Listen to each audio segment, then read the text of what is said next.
This channel does not promote any violent, harmful, or illegal activities. All content provided by this channel is meant for an educational purpose only. যারা ওয়াকফ নিয়ে আন্দোলন করছেন আমাদের অত্যন্ত আমাদের আবেদন যে আপনাদের যেভাবে ধর্মীয় আবেগে আঘাত দিয়ে কেন্দ্রীয় সরকার এই বিলটা পাস করিয়েছে আমরা সবাই প্রতিবাদ করেছি, আমাদের দল প্রতিবাদ করেছে, আমাদের নেত্রী প্রতিবাদ করেছেন, কিন্তু এরা শোনেনি। এরা পাস করেছে কিন্তু মুখ্যমন্ত্রী বলেছেন তার কোনো খারাপ ইম্প্যাক্ট, তার খারাপ দিকগুলোর প্রয়োগ বাংলায় হতে দেবেন না।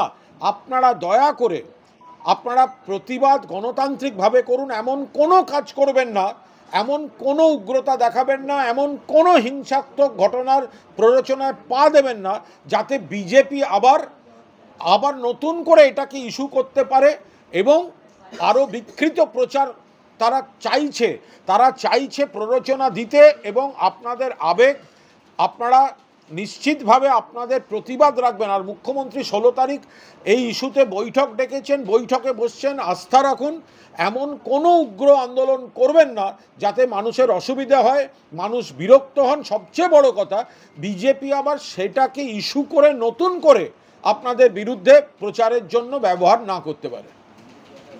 চাকরিহারাদের অনশন মঞ্চে যে বিজেপির সাংসদ এবং এক সময়ের বিচারপতি অভিজিৎ গঙ্গোপাধ্যায় গিয়েছেন বলে শুনেছি, এবং ওখানে যদি কেউ ওইসব গো ব্যাক দিয়েছেন বলে শুনেছি, তো এটা তো ঘটারই ছিল, স্বাভাবিক ব্যাপার। এই অভিজিৎ গঙ্গোপাধ্যায় তিনি তো গর্বের সঙ্গে বলেছেন আমি এদের চাকরি খেয়েছি। সুপ্রিম কোর্ট একটা সামান্য স্টে দিয়ে আটকে রেখেছে, আশা করছি শীঘ্রই মারা যাবে, এই ছেলে মেয়েগুলোকে মারা যাবে, এটা তো অভিজিৎ গঙ্গোপাধ্যায় করেছেন। এবং তারপরে তিনি ওখানে গেছেন, তিনি গেছেন কি করতে? যারা মারা গেছেন, যাদের চাকরি খেয়েছি বলেছেন, আশা করছি শীঘ্রই মারা যাবে, অভিজিৎ গঙ্গোপাধ্যায় বলছেন। তো ফলে তাকে তাড়িয়ে দেবে না তো কাকে তাড়িয়ে দেবে? গেছেন কেন ওখানে?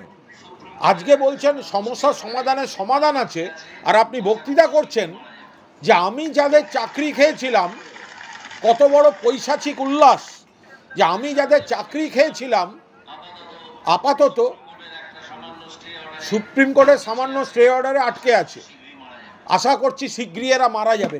যাদের মৃত্যু কামনা করেছেন তাদের অনশন মঞ্চে যেতে মনে হলো, কষ্ট হলো না?